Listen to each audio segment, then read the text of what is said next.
Hola Colchoneros, welcome back to Atleti Fanatics and welcome back to watch us being sad, sharing our sorrow with you guys because right now whatever is going with Atleti is definitely not good.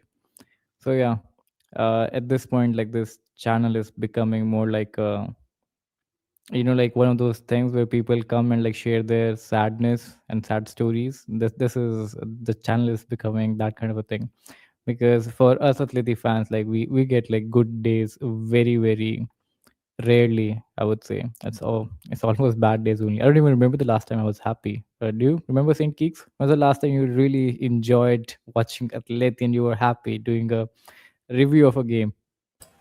I mean, the Mallorca game was just the other day, but I mean, if you talk about like across the board, probably a few months ago, to be honest with you. So yeah, There you go. I think ever since November, I haven't been that, those shiny days are way behind us. We are now in the days where dark clouds are upon us, and again, it's not looking good. And some people like me are seeking a therapist at the moment because yeah, the trauma is way too much right now. I mean, even my ex didn't give me that much tension like Atleti is giving us right now. But anyway, we move on to the game, which was again awful to be honest. From start to the finish, it was awful. And unfortunately, it ended with three injuries as well, with Barrios, Sorloth, and Marcus Llorente.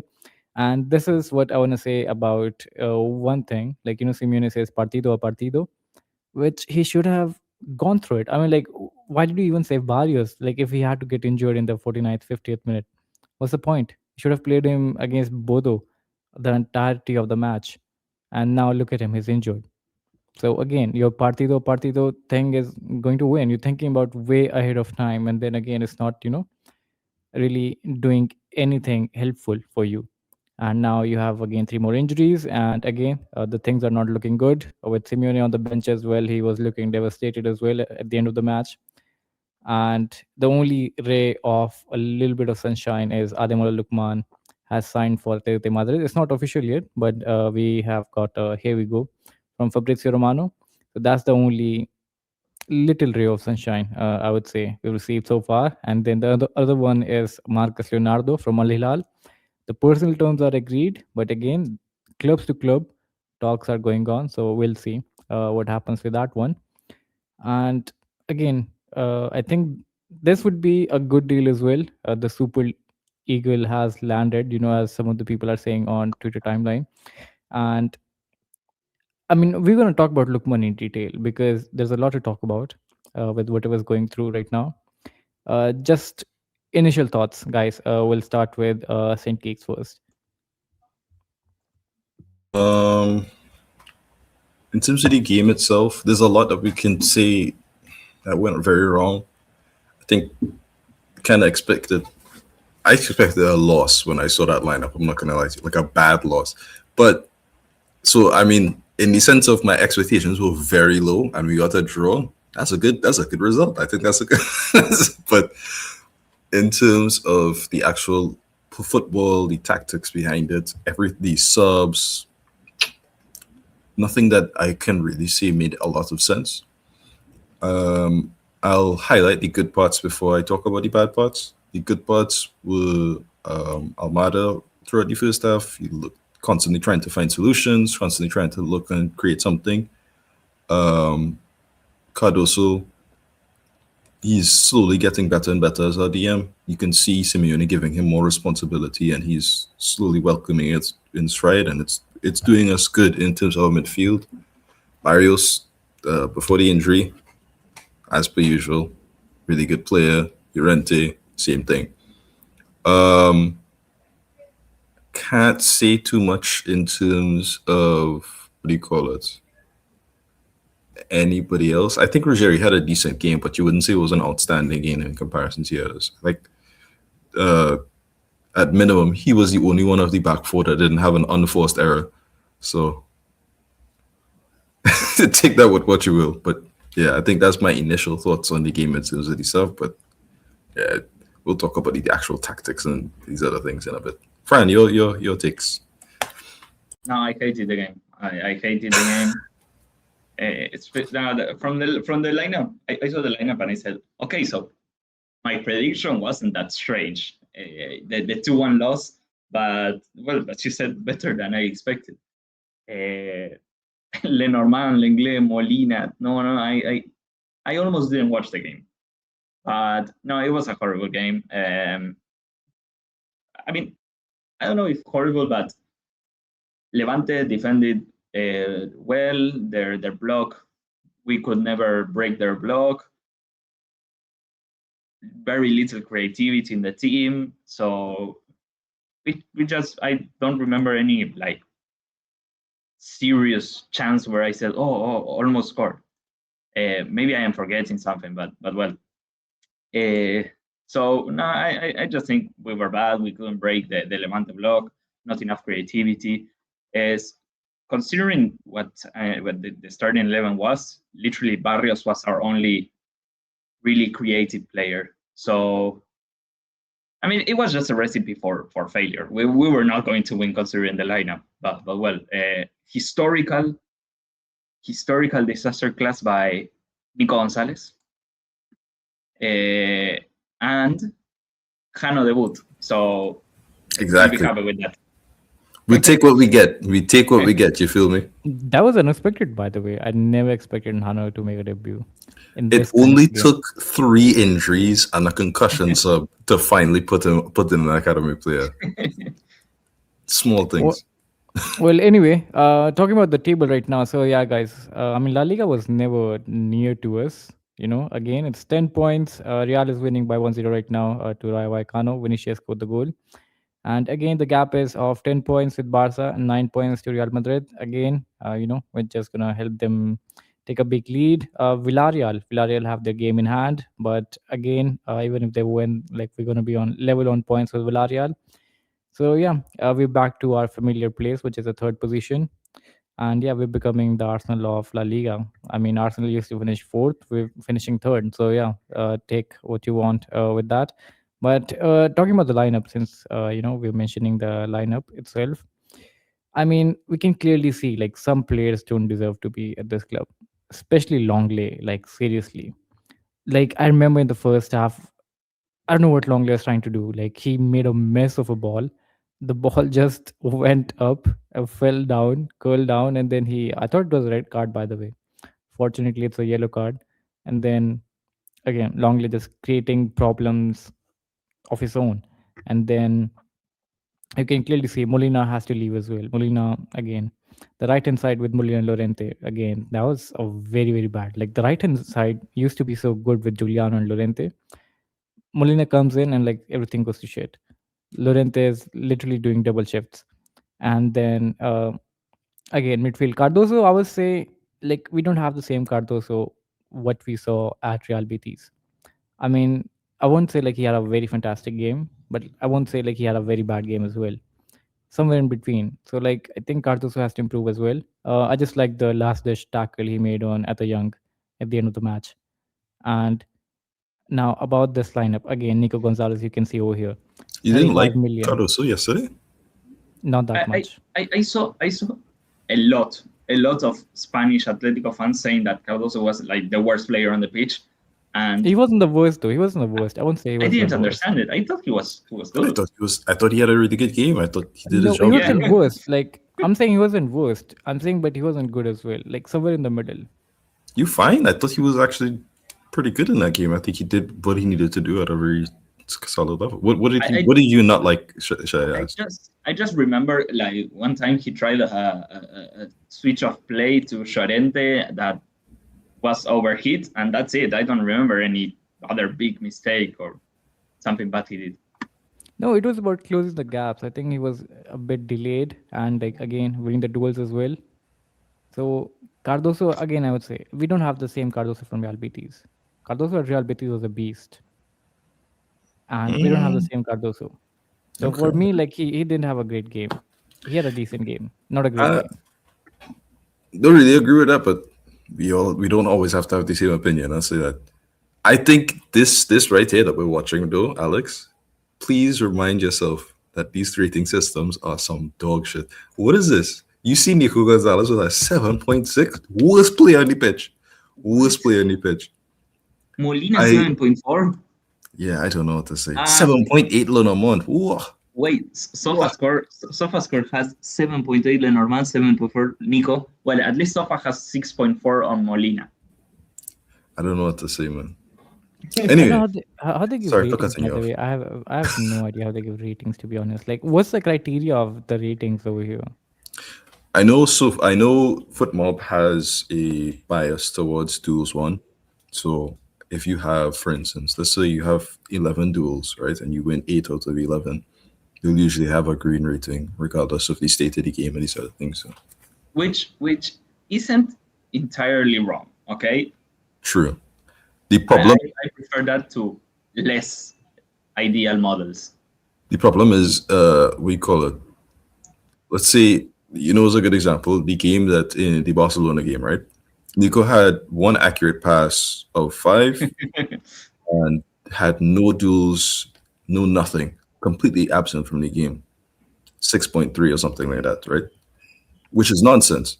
Because if you play 45 minutes and you have 5 passes as a midfielder, because that's what he was playing. If you play 5 passes as a midfielder in a high intensity game, you should be getting anywhere between red to bad, like orange to red ranking, right? That's what it should make sense to me. So it's a little weird, but so I can't say for SofaScore. I can't remember what the criteria is, but I know FootMob is very, very high on the duels one.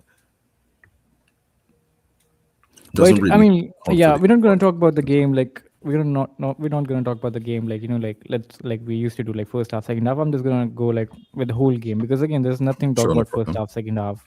Like there's nothing literally. The game we played was so bad. Like, it's just like we just went there to run around. That's it.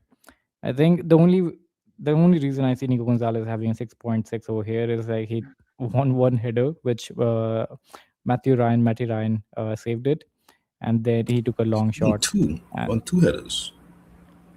I Give mean, him his credit. Like seriously, at this point, like, are we just playing him just because he can win headers? Like, seriously, it feels kind of like a waste, doesn't it? It's like you can't do any of the other stuff, but against corners, hey, you're a real liability. Like for the other, you're a real threat for the other team. I was like, cool. I don't think that's good enough to play on a pitch, man. Like, I don't know. That was a terrible game. Something we saw, like Levante were playing in a really solid low block compact, So something Simeone did that I didn't like at all, that he does this when he plays with inverted fullbacks, is that his fullbacks are sort of inverting, like they are not holding width, but they are not fully next to the defensive midfielder. So there's like a distance between the inverted fullbacks and the defensive midfielder, but the eights, like Barrios and Almada, aren't close to Johnny either, because the fullbacks are closer to Johnny. So nobody's close to the defensive midfielder. And Simeone does that often when he plays with inverted fullbacks. I remember he did it with Azpilicueta back in the day. And that is so bad against low blocks, because every player is like very far away from the one who's the ball carrier, So we never have a way to break the low block. And this happened yesterday, because Molina and Rogeri were inverting, and they were pretty much attacking the half spaces. You know what we saw with Hanchko against Bodo, that he was playing. And Mallorca, yeah, he was playing close to Koke, and every time, I don't know, every time the winger received the ball or the 10 on his side, he just bumped forward to attack the half spaces. This is pretty much what we saw yesterday, and yeah, not ideal against a low block, really. I didn't quite understand it though, because it was like there were times where we were playing in a 2-3-5, right? Like you could see there were several times where Barrios was telling Molina, go forward, I don't want you here, right? Like Molina is just in the 3 where he's not supposed to be. And you could see, for instance, on the other side, there was a lot of times where Nico Gonzalez was almost in the midfield 3, where he's not supposed to be. He's supposed to be further forward, and Rogeri is just kind of in the dead space because he's not he's not supposed to be holding with. That's where Nico is supposed to be. But then it's like he doesn't really get a ball, so it's like the whole situation is weird. So you see Nico in the midfield three, he's passing a ball back to Longley every time. Longley is not willing to deal with the pressure because it's a terrible pass back. All of a sudden, Levante have a chance from nothing. Like it happens so often. I was just like, I actually started feeling really bad for Longley. I was like, you can't do this to him, man. Like he's already not 100% confident, and you're doing this to him in his first start in like how many games? Like you can't do that to the man. It was very messy. And so it's like the worst part though is like Almada is dropping to try and compensate to do these things, right? And you see a lot of times Nico is in that exact space where Almada wants to be. So it just nothing really happens. Almada doesn't get the ball a lot of the time if it doesn't come from Barrios or if it doesn't come from Llorente on the other side. So a bit of a weird situation. I felt bad for your. We didn't mention it, but I feel really bad for Solot, and I hope he gets. He's 100% fit because this was. If there was a way to at least score a goal with the strategy that we used, Solot was it. But Guys, just to break a new update. Sure. There's been an agreement between Atleti and Al Hilal for Marcos Leonardo. He will travel to Madrid in the next coming hours to do his Okay. medicals. Nice. So that's the second transfer sealed. If the medical is successful, obviously, you don't want another Moiskin situation. But yeah, Kick's gone. Oh sure. Yeah, I was saying it's like if there was a way to score in this game, considering the strategy, Solot would have been it. The problem was we didn't really cross to him particularly well. Nico was always holding the ball a little too long. I think it's a shame because Solot was in the right position a lot of the times. When it came to Ruggieri, it was a little bit of a better cross, but nobody was there. If it missed Solot, there was nobody on the right-hand side to cover for him because Llorente was usually holding a little too far back. And this is the part where you kind of miss Giuliano, where you'd expect Giuliano to at least either be there or about to bomb into that space. So, not great strategy, not great stuff that we saw in that first half. Alvarez came on. I don't think he really touch the ball in that first half, to be honest with you. I don't really remember too much of that. And he just didn't Alvarez really wasn't good. For me, Alvarez wasn't good at all. Like, I really want to say very this. isolated. Very, very isolated. I really want to say Yeah. this about Julian. I really want to say this about Julian Alvarez. He can't be the star of this team, or maybe he just doesn't want to. I don't know. No, but Because, it was again, that's not how Ultimatum it time. started. Ultimatum time. Like he can't be, and like I'm not talking about like star player. I don't think there is any star player in this team. Like you get me. No one is performing. I don't think there is any star player, and I don't even think like Simeone has it. Like for example, like what's the role of Alex Pana in this team? Can someone explain me, please? He had the most assists in La Liga. He had the most chances creation in La Liga. I think In in Europe. Europe's top 5 in Europe actually. You're right. Yeah. Last season, this season he has 2 goals, 1 assist. Look at the downfall of that. Like, what's the role of Alex Baena in this team? Like, I think Simeone is getting the tactics wrong as well. And the other thing, the players are not performing well as well. So it's not really working out, like seriously. And we're in what, like 16 matches are left. We're in match day 22. 16 matches are left, right? Julian Alvarez hasn't performed since November. So he cannot be the star player of this team for sure. And there is no other player who's stepping up as well. Like for example, like if you go Real Madrid, like Vinicius used to be the star player, then Mbappe came in, and Mbappe now again taking the team on his back. In this team, there's no one who's taking that responsibility. And I'll blame Simeone as well. Simeone is not getting his tactics right as well. Because you don't know, Thiago Almada, again, you don't know. Nico Gonzalez, why did you even sign him for 35 million? Again, I don't know if you're going to Not pay yet. or not. Not yet. Hold on. Not yet. Yeah, 35 million. Thiago Almada, 40 million. We're getting Lookman for 35 plus 5 million, which should have been in the summer, by the way, instead of Nico Gonzalez or Thiago Almada. Because that's the player who could have like suited us much more. But no, I think everything from the director of this club to the coaching staff to the players, everything in this club is not working well, especially this season. I get it. To be Frustrating, fair, understandably. it's Go ahead. frustrating, but to be fair, Julian, yesterday, usually we say that he plays very deep and he's getting a lot of touches and he's being the creative player and not so much the goal scorer. But yesterday was the complete opposite to that. He barely touched the ball, and it's he was playing as the striker this time, but Atletico pretty much didn't create any good chances. So in this game, I would put an asterisk, but yeah, he's been pretty underwhelming. You know, you don't have to deny it. He's been pretty underwhelming, and he needs to. Yeah, that's like we're not gonna disagree on the fact that we want more from Julian, right? We saw Yeah. what he was last season, and we saw that okay, well, this is an adaptation year, and you're already doing this well. If we do what we need to do in the summer, come this point, this where we are right now, we should see effectively what the superstar that we've effectively nurtured and those other things. For whatever reason, that isn't the case. Well, not for whatever reason. There's lot of factors that aren't the case as to why that is, right? But Atletico Madrid in general isn't playing particularly well. We got really bad injuries at a really bad time. Griezmann, who just got an uptick in form, out. Solot, he scored what 4 goals in his past like 6 or something like that. Out. Barrios, like the only midfielder we have basically at in terms of the eights, out.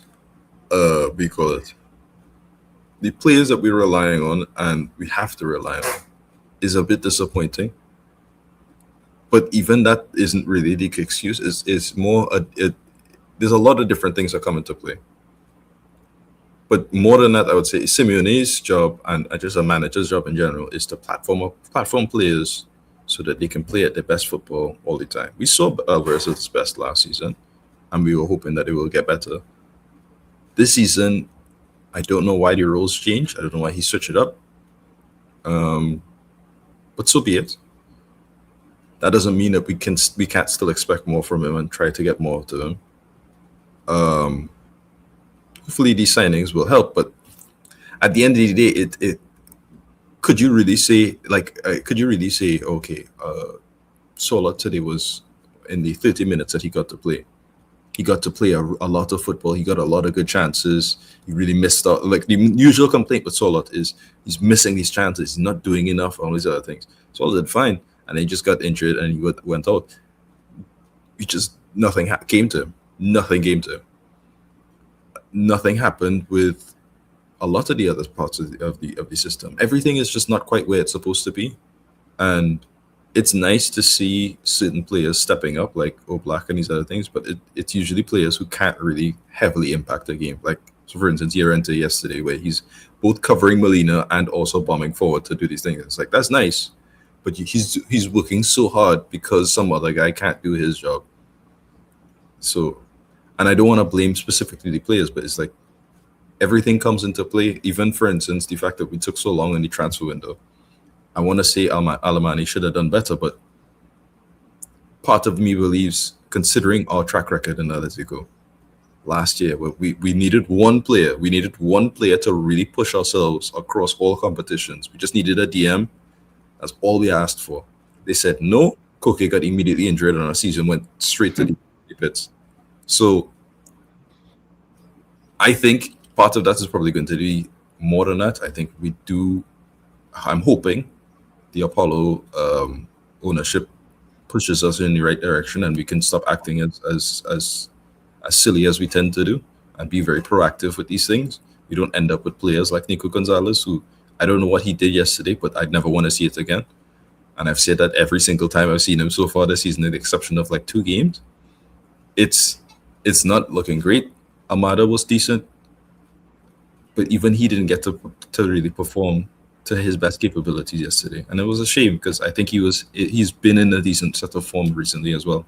So maybe I'm ranting too much, but yeah. No, I mean, like, again, guys, do you remember, like, I always mention like how important striker profile like Sorloth, is for Atletico de Madrid to, like, just like, for example, if things are not working, maybe you can do long balls or crosses.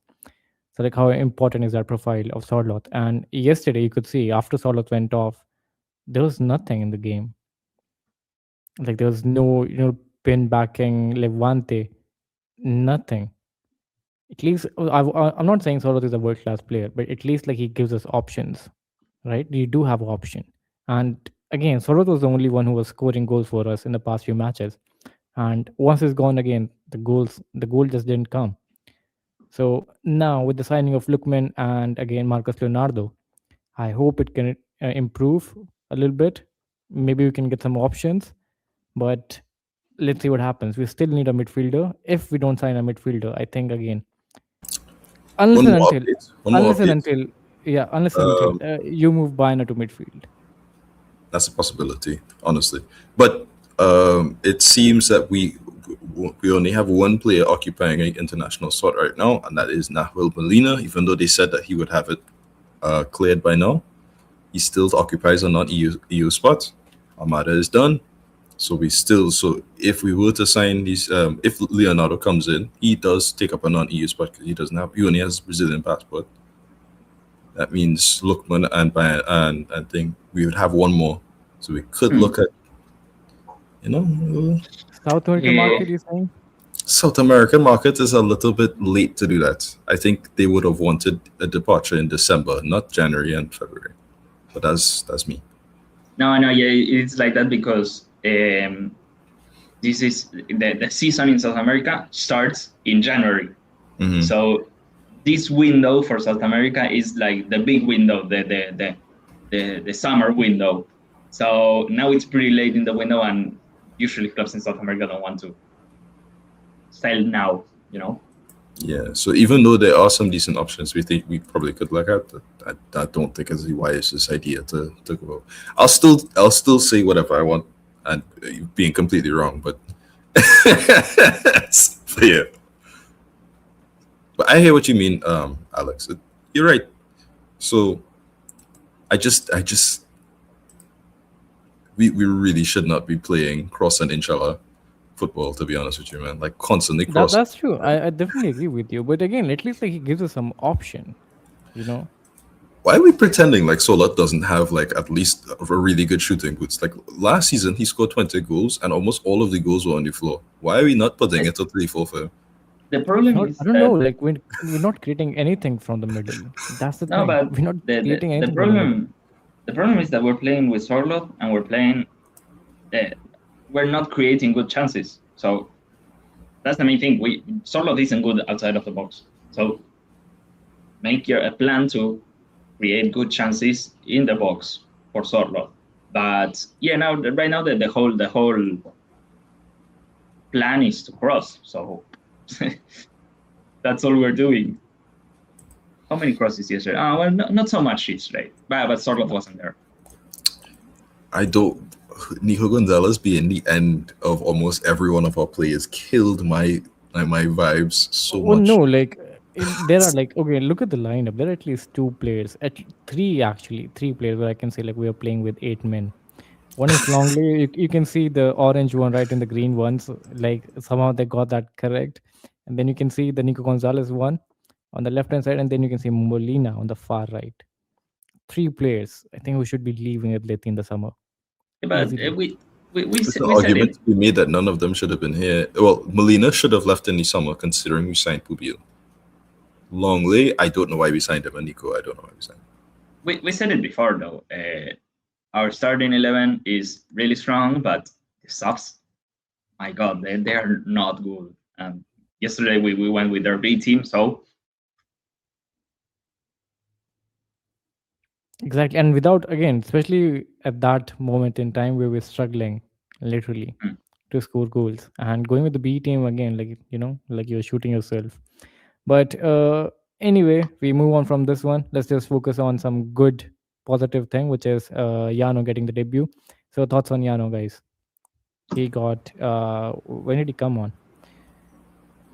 He got 73 minutes. 73 minutes. For Okay, Nico. so he got 15, 17 minutes. He got 15, 17 minutes. So that's good. So what do you guys make of his game time? Nice. Nothing exceptional, to be honest with you, but we didn't you really won't get out of at the first day or something. Yeah. I'm not trying to be too mean, but we didn't really get to play much in the opposition half, to be honest with you. So I think like Julian Alvarez and like Baena, we didn't really get to play to them. Although Baena dropped a bit in the second half. What he did do, I like that he showed some spirit and he was actively trying to press and get the balls from these players and try and push the game. I enjoyed that a lot. Yeah, the problem is that he entered the pitch when we were playing panic football, try to get the goal by any means necessary. So it was a different, a wrong time to play him, but or at least for him to show what he can do for us.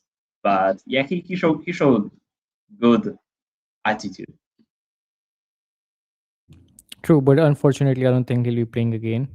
If we sign a midfielder, obviously, because now Lookman is here and Marcus Leonardo is here as well, so I don't think he's gonna get any game time soon. But again, Yano can play midfielder, so he might get it if we don't sign a midfielder. He's not really a guy to the double pivot though. That's not where he plays in the NEP team, and not really where he played for us in this summer or the last summer. But regardless, if he is to show up again, which is unlikely, it'd probably be in the Copa del Rey or something like that.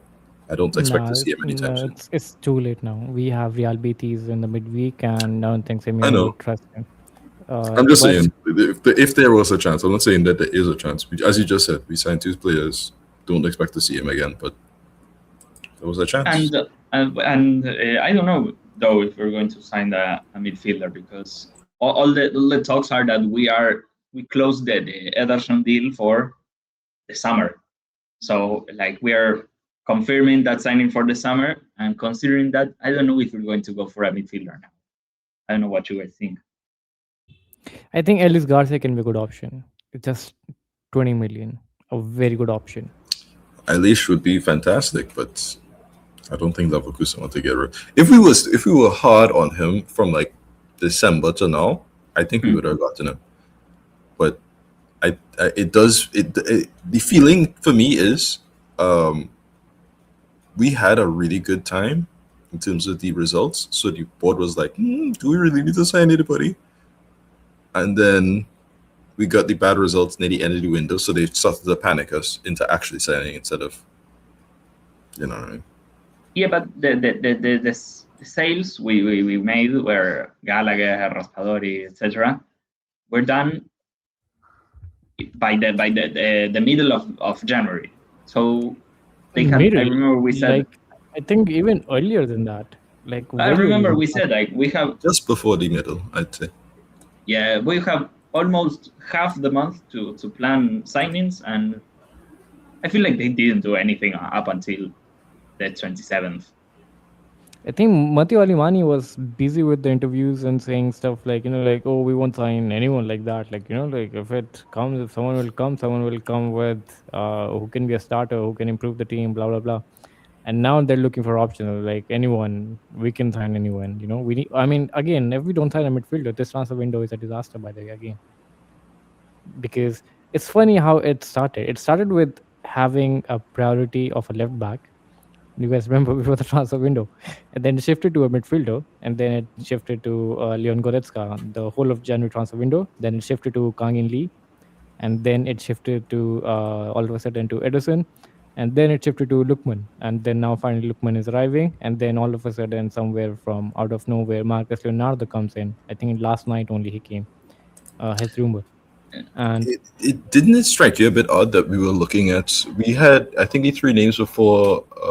What do you call it? Lookman was it was Lookman, and then it was Igor Jesus and somebody else entirely. I can't remember. And I was like, Igor Jesus and Lookman are not the same at all. It was so funny. It was so funny last window with the rumors that we also went from Lookman to Enzo Milo, from Milo to Nico Gonzalez, and then closer to the end we went from Nico Gonzalez to Carrasco, but we ended buying Nico Gonzalez. Yeah, it always gets worse. Some parts of me feels like Carrasco would be better than this. I don't know. Oh wow, Raivacon just scored, by the way. The Fruto scored. But considering how late we did at the business and how reactive we were, this isn't too bad. Because Marcos Leonardo is a good player, Lookman is a good player, if they sign a midfielder, it would be pretty good. I think midfielder is a priority right now, Fran. Like again, like unless until like you're Should have ready to been a like make Baina, priority yeah. in general, to be Un- honest. Unless until like you have maybe Baina can play a midfield if Simeone has that in mind.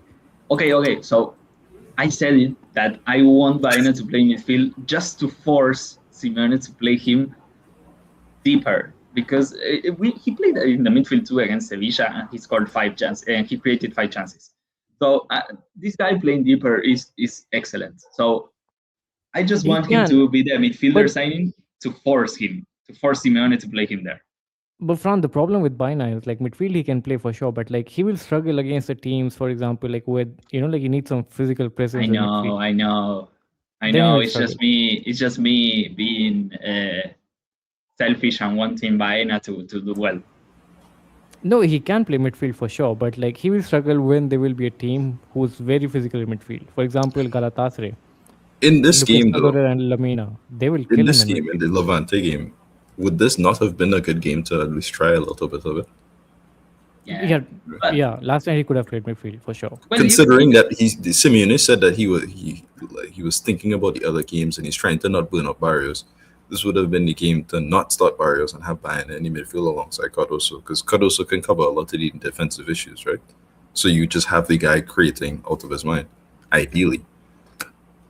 yeah, and to be fair, you don't have to play him in the midfield too in the big games. Just use him as a rotation in the midfield too for when Barrios needs to rest. You put Baena in the midfield too in games like this against Levante. I'm not saying that he should start there against Bayern Munich. With that said, though, I want to hear your opinions, Alex, on Lookman, where you think he will play, how you feel that he will transition into Atleti, and then the same feeling about Lamarcus Leonardo. I have things to say about Marcos Leonardo. I think again, Lookman I want to say is Lookman again. Like we've seen Lookman play for Atlanta. Atlanta mostly he's played with Skamaka and Retegi, right? Something similar strike profile like And sort of. see, and Charles de Ketelaere, forget him. Yeah, Oh, and so incredible like player. I think like he can do much better. Like I'll give my linking up with opinion on it. Sorloth or let's say even Julian Alvarez. I think, but again, the problem would be like you have to make Lookman play on the left hand side. Now that means either you have to switch like front side to Baina to midfield or right hand side because now there's competition on the left hand side. Nico Gonzalez, there's one good news. I don't think there will be any more minutes for Nico Gonzalez. That's the only good news you can have from here. But again, I believe then you have to find a way to play Baina as well. Now that leaves a problem. Like now, how do you get this puzzle right? Because Lookman is a great player. Again, I don't want to say like that guy. If Lookman lands at Atletico de Madrid, Barcelona has to get ready. Real has to get ready. I'm not going to say all of that. What I'm saying is Lookman is a great player. Again, he won the African Player of the Year award as well. So Lookman was great. And again, Saint said, like, Africa Cup of Nations, he had a great tournament. With Atlanta, I think like he was not playing well because of whatever the thing going on with Lookman and also Gasperini. When I think like he had that Juric this very season. Juric is terrible. I hate Juric. Juric is a wish school driver. But yeah. and before that as well, when he Yeah. had that penalty thing going on, he tried a Penenka and like the keeper didn't. I hope he doesn't take penalties for Atleti though. Yeah, but, No, that's but why you know he's a real Atleti player. He's not good at penalties. no, but we also know that Gasperini isn't the best man manager. If he gets angry with you or something, it's not looking good. I say this as a Roma fan as well. I really don't like him. Like he randomly just started to spaz out on Evan Ferguson or Loney, who's 21, for no reason in particular. And I'm just like, you're an old man. You should know better. He didn't do anything to you. He's been doing decent for 21 years. Like, whatever. He's not a good man manager. No, not at all. But I mean, Lookman had a very good time under Gasperini though. Don't get it wrong. Lookman was Up a beast until under that Gasperini. part. Yeah, Up until it's that like part, yeah. they had a good time together, but when they fight between each other, that's when everything goes to shit. Yeah. Anyway, let's not get too much onto Gasperini. I still want to hear your Yeah, thoughts. but anyway, talking about Atleti, I think like his main position would be on the left hand side, and also Lookman is not known for running that much, so that's something Simeone has to deal with it as well. Because if Simeone goes like, he's not running much, I'm gonna make him sit on the bench. Again, you won't have good news coming out of it. Lookman maybe might get upset or anything, and then again you have that squabble going on with game time benching, not playing him, and then there's no point of spending almost 40 million on a player like that if you just want to like squabble up and disturb the dressing room. So again, Lookman is a great signing. I think Lookman is a great signing after a very big signing as well. After Alvarez, Baena, Lookman is that great signing right now because Hey, Lookman can actually take this team into, maybe he can be the new superstar. Who knows? one You of, know, I think, ideally, he should be somebody who platforms. He himself who was son and platform everybody else. But Fran, let's hear your takes on Lookman and Marcos Leonardo. My main thing with Lookman is that this season we have seen some of the worst profiling from Simeone, and I'm really worried that he'll just stick Lookman as a withholder on the left. That's a bit of a concern I have because Lookman, every time I see him, he excelled as more of an interior player, playing closer to the half spaces or even as a 10 like we saw in AFCON. But no, I love Lookman. He's pretty much a star in his best times. He's a threat in creatively, goal scoring. He's a tricky player, good carrier of the ball, good dribbler. I don't know if we've ever had a player like him at Atletico. Probably Carrasco before Simeone turned him into a wing back, but a player who is this complete in attack and a dribbler. I don't know if we've ever had something like this. So it'll be nice seeing what Simeone does. Ideally, if he doesn't run that much, the best thing possible probably is to play him in a front two in defense. Maybe Baena, left midfielder, who joins the midfield in possession, and Lookman up top. But I don't know. We have to see where Simeone fits him because there's a lot of things he can do. He now has options to do a lot of things. So we'll see what he does. Maybe Simeone goes crazy and plays Lookman on the right wing in order to leave that left spot for Nico. We don't know what he's going to do.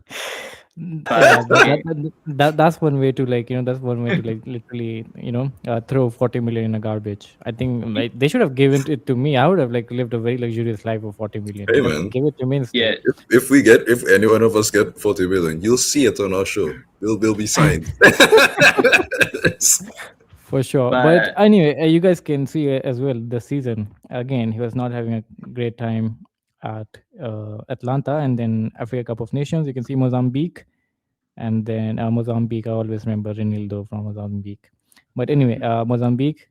Was it the same game? Lookman Osimhen had a fight. Yes. So that was the game. They were 3-0 up.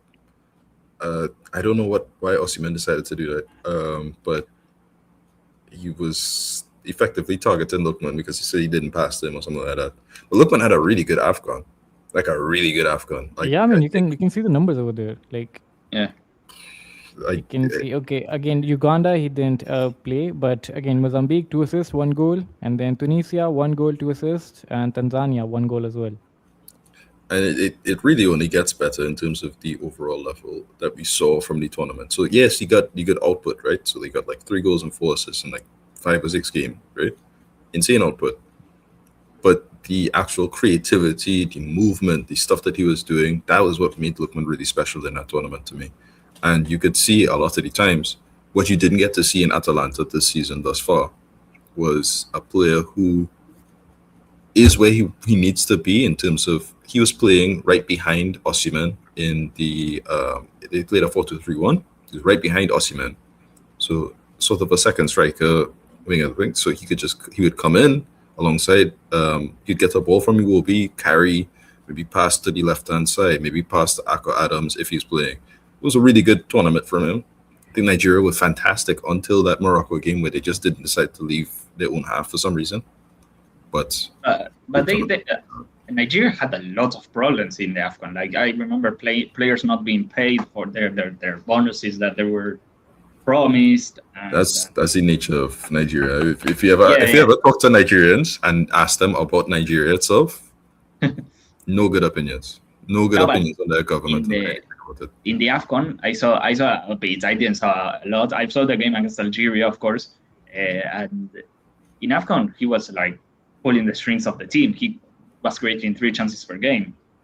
So in if he plays where he needs to play, he'll do it. That's the key thing. So the irony, though, I think is very interesting, is that I think Lookman, at least in the concept of Atleti, Lookman and Marcos Leonardo kind of, at least in our system, kind of cover the same role. Not quite Lookman in terms of the winger. He could still be a winger and he can take width, but I mean in the sense of recently, Lookman has been more of a second striker, sort of what Leao has been for AC Milan, where they're kind of moving away from just winger responsibilities and more so creating him into being that guy who creates more chances more centrally or these other things. So I'm very interested to see where he play him, if it's the left wing or if it's in the front two, if Marcos Leonardo is kind of resorted to being a sort of a backup. I think Leonardo would be a backup for sure. Leonardo would be a backup for sure. Sure. We'll see, but I mean, keep in mind, if he performs well, then yeah, sure, we can make. If we were to do a 4-4-2, right? I could see Lookman being both on the left wing as well as in the front two. Either or situation is not an issue in my eyes. I could even see him being on the right wing if he really needs to. But I think Juliano will be back, so that's not an issue. And if you were to play Bayern in the front two alongside Lookman, you would have Lookman on the left-hand side, taking up the width. You'd have Bayern in the left-hand space, and you'd have Julian being able to both drop and also go forward. And Julian this is ideal to me, in theory. I mean, even look at the map over here. Like, look at the shots taken from him. It's mostly from the left-hand side only. Yeah. So left a little more central. That's kind of his role in Atalanta. If you switch to Nigeria, you'd probably see a little more different in position. But the idea is, let's see what we can get out of him. Let's see what we can try and, because this is I think a very special player. See, a lot more central, even more right-hand side for Nigeria. Not quite the same match. No, but I remember St. Kicks left us. But I remember that in the Atalanta season that they win the Europa League, he was a pretty versatile forward, because if Ruggeri was playing, Ruggeri was usually the wing back and was attacking wide, So there Lookman could play a bit closer to the half spaces. But whenever Zappacosta, was it? I don't remember if it was Zappacosta or someone like that. Zappacosta plays on the right. Zappacosta plays on the right. Who was it? Wait, let me check. Let me check real quick. But they had another left back who inverted, and in those situations, Lookman used to receive a bit wider. Carlos and Kicks. I was just saying that in the title in the Europa League winning season of Atalanta, Lookman, depending on who played at left back, Lookman usually or played closer to the half spaces or played closer to the wing. Because I remember like Ruggeri was usually attacking down the line. Yeah. There were games where Ruggeri would come a little bit further in and allow Lookman to get that width as well. It was very interesting. Yeah. But anyway, guys, the good part about Lookman is he developed, he started playing in Premier League with Fulham, with Leicester as well. So I think he spent his younger days in Premier League, so he has that Premier League experience as well. And then he went to Atlanta, where he actually literally exploded. I think Fulham was the first time I ever got to see him, and I thought he was a really good player. I just wanted to see him play more. That Fulham team, by the way, insane set of players. Andrea Ankisa, Lamina, Lookman, half of that squad is players that you would say are like top tier players, and they got relegated. That's how bad that manager is. No, but the main thing is we need to look is what Simeone is going to do, because Simeone, this is one of the most difficult to predict seasons from Simeone, so we have to see what he does. Yeah, true. True, but anyway, Or- next or one we today. have is Marcus Leonardo. We spend a lot of time talking about Lookman. I mean, like it'll be interesting to see where Lookman will play for sure. But the good thing is, again, we have a very, very top level player coming to Atletico Madrid. So again, good. Next one we have is Marcus Leonardo. Again, he is the next player to come for Atleti from Al Hilal. Now, again, about this guy, I mean, I'm not sure. I haven't seen him much, so I can't really say anything about it. I just saw his highlights on YouTube, and that's it. I mean, looks like a good second striker, but again, for me, anyone Hey, coming from that's Saudi is I can't really trust, to be that's honest. as good So as we'll that's as see. good as any other tactical on Twitter. You did enough the bare minimum. You watch your highlights. Yeah, but I mean, I don't watch Saudi league, so I have no idea about Marcus Leonardo. Bro, I can't find Saudi league anything. Like legally I can't find it. I just it's not there. I don't know how to get it. I didn't even remember he scored 2 goals against Man City in the Club World Cup. I don't No, I even remember remember that. like That was that good. he's the same guy. But again, like let's see if he'll be a backup. I hope, like, I think, like, he plays very well. He can give us something coming off the bench. But again, I can't really comment anything on Marcus Leonardo because I haven't seen him play. So how Okay. can I even say anything about him? Hey, But but he's again, what 22. I've seen so far, yeah, what I've seen so far is like he can play, like you guys mentioned, a good second striker. He's not that tall as well, 176 centimeters. So So what, 5'9", 5'8"? 5'9", yeah, 5'8", like more like Griezmann's height. And Yeah. let's see, like what to expect. But I'm not expecting much because I don't see anyone coming from Saudi playing that well. Whoever, again, I mean, like he's young. Hey, He's young. We haven't seen him in Europe until now, so I don't know what to expect from him. Fran, it's your Yeah. time to shine. No, okay, so Marcos Leonardo came in a generation of young Brazilian forwards that was insane. Like we had Caio Jorge, Marcos Leonardo, Vitor Vitor Roque, Roque. Hendrick, Mateus Nascimento. So it was like huge. Hey, don't And forget what you call it? Oh my gosh, Kennedy. John Kennedy, yes. So it was insane. David Washington, who went to Chelsea later. But yeah, it was incredible. So and he was not that really center forward like the rest. He was more of a second striker. Sometimes even played left wing for Santos, but he was incredible. He showed very good things. The best thing about him is that he was really deadly in front of goal. Like he was very versatile with his finishes. He was very mobile. He attacked space well. So you're getting a player that moves a lot, that is a very good finisher. And when he made the jump to Europe, he went to Benfica. And I remember, like, in the first 4 games he scored in all of them, he had insane goal to minute ratio. And I don't know why. Maybe it's because Saudi offered a shit ton of money, but he left for Saudi. And in Saudi, he's been doing amazing. He's been scoring a lot of goals, and even in the Club World Cup, he did very well. But yeah, I mean, for me, it's like the opposite of Sorloth. Sorloth is a poacher. He's a strong player, a more header-centric player. And Marcos Leonardo is the opposite. He moves a lot. He's more of a tinier player that attacks spaces and is a better finisher. So it gives options. That's the best thing about building a squad. Give Simeone some options. So he wants he whatever he wants to do, he has the options to do whatever he wants.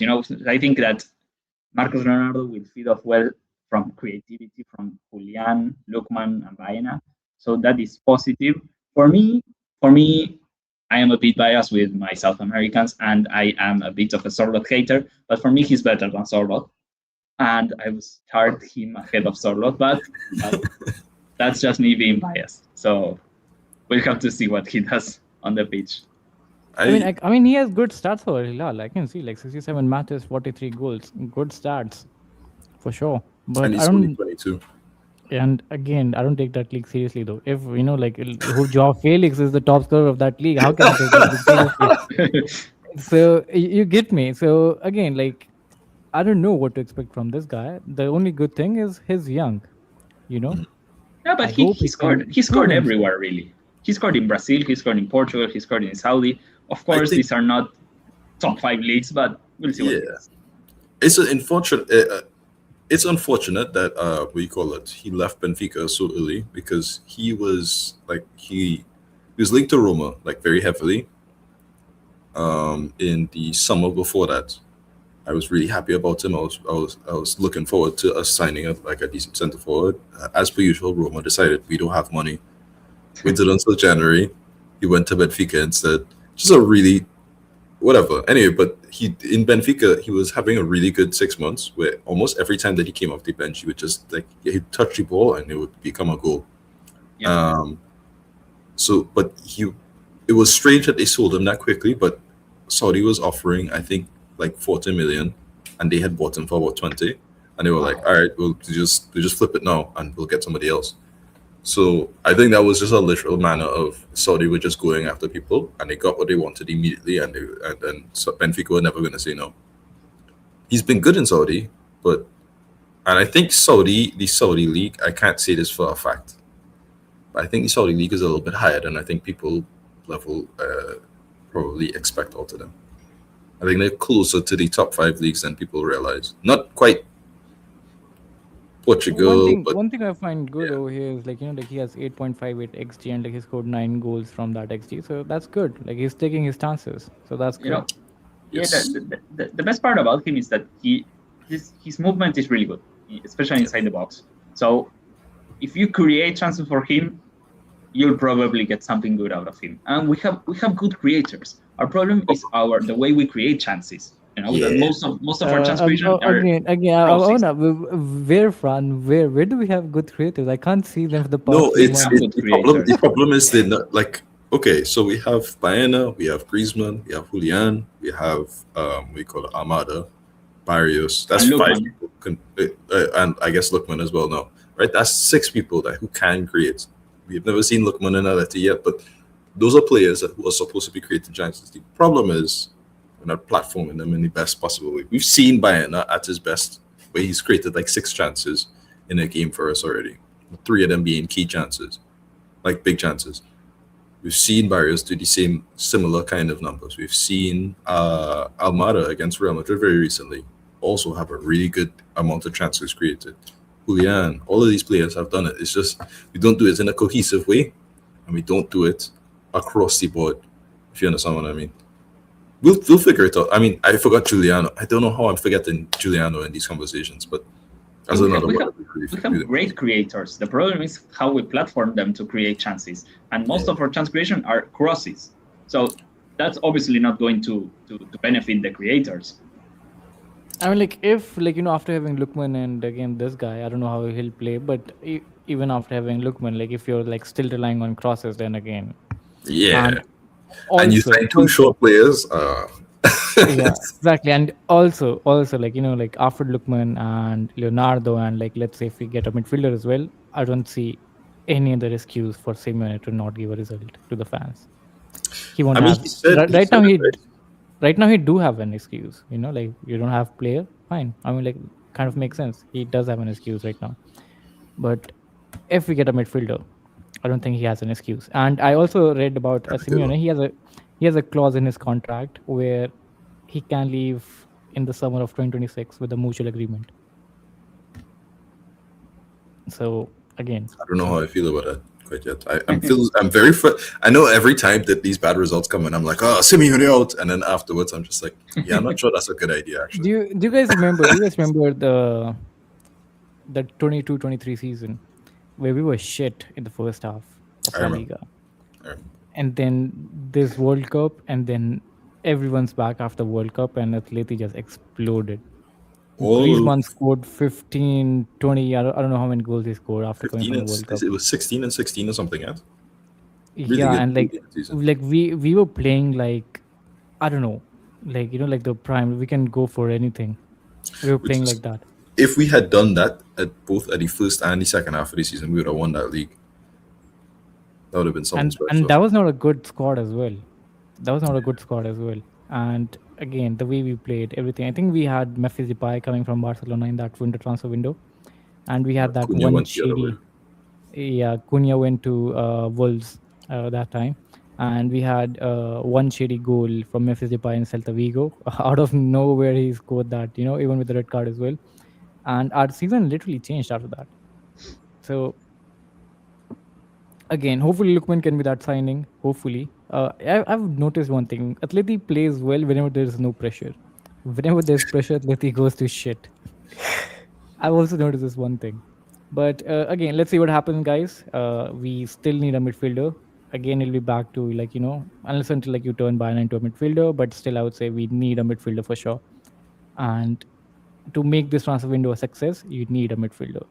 With Ederson is most probably in the summer because again, Atlanta is not going ahead with Frendrup from So Genoa does that mean we right begin now. for a loan of a midfielder then? Is that what we're going for?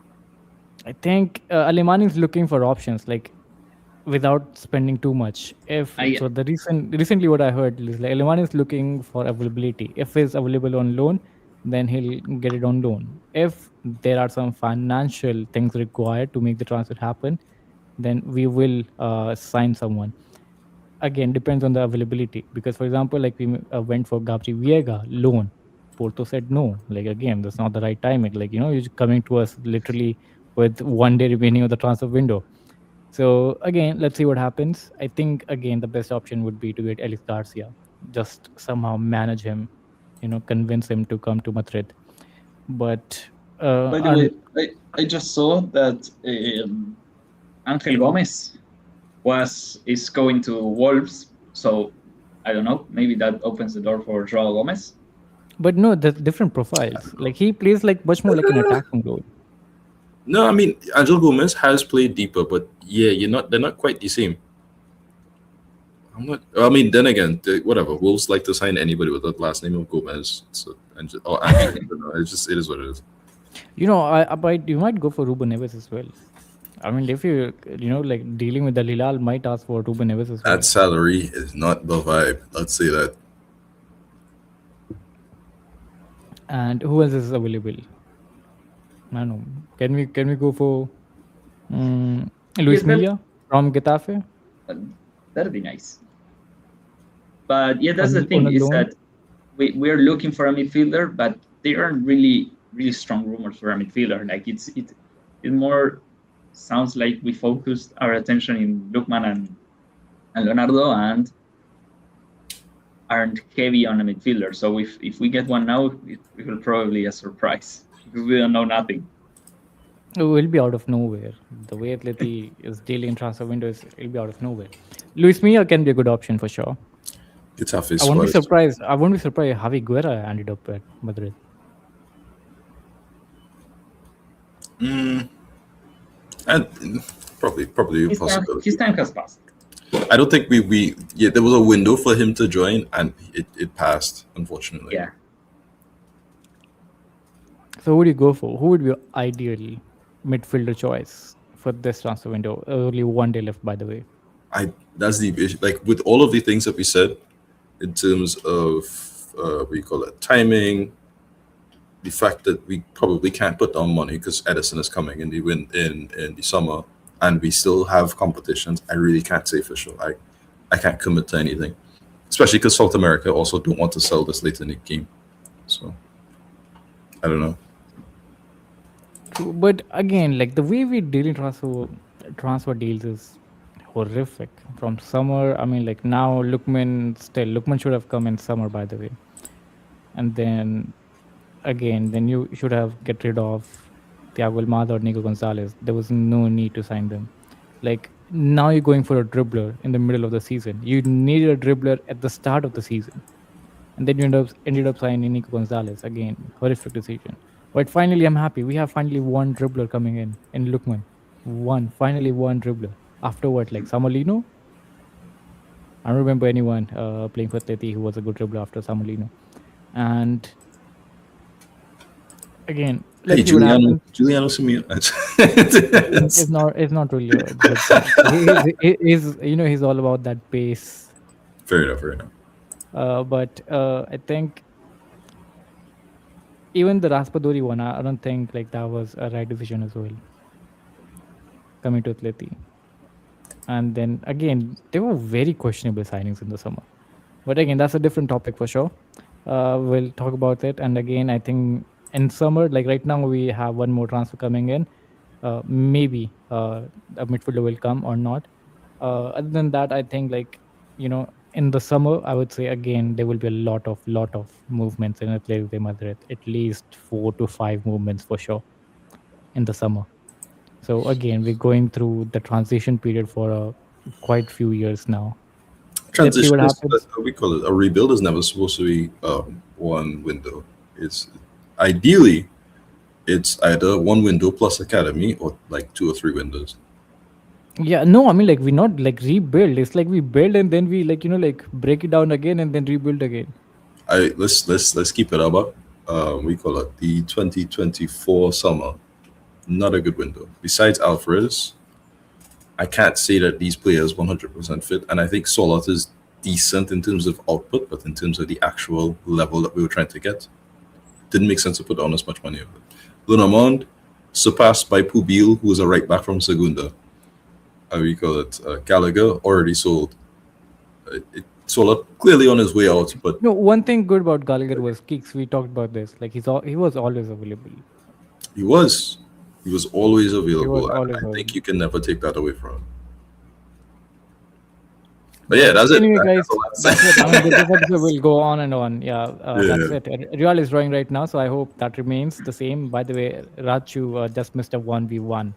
Fucking Yeah, but assholes, Rasho But just received a red card. Lovely. great, Lovely.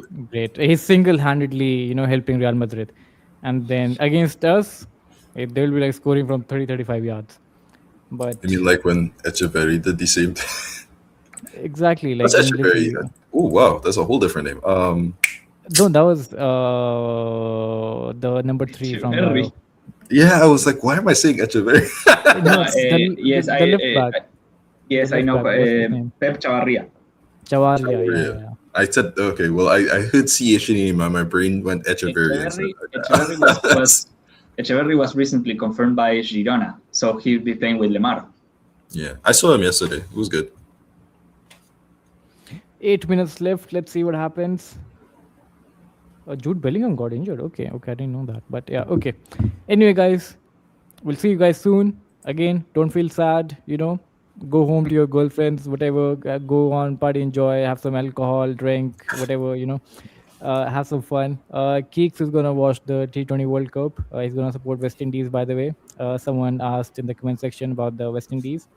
And yeah, until then, do let us know your opinions about the match and the transfer window as well. And what do you guys think about Lookman? And I think, again, talking about Lookman, I think it'll be another good thing. Maybe we'll get some fan following from Nigeria as well. Fans following in to support Atleti, which is again good thing. The second good thing is like we're finally beating the allegations of being a racist club. Finally getting a black player at this club. All And right, fair enough. until then, guys, Open Atleti. We'll see you guys soon for the preview of the Real Betis game. Ciao, Oh, ciao. what an end.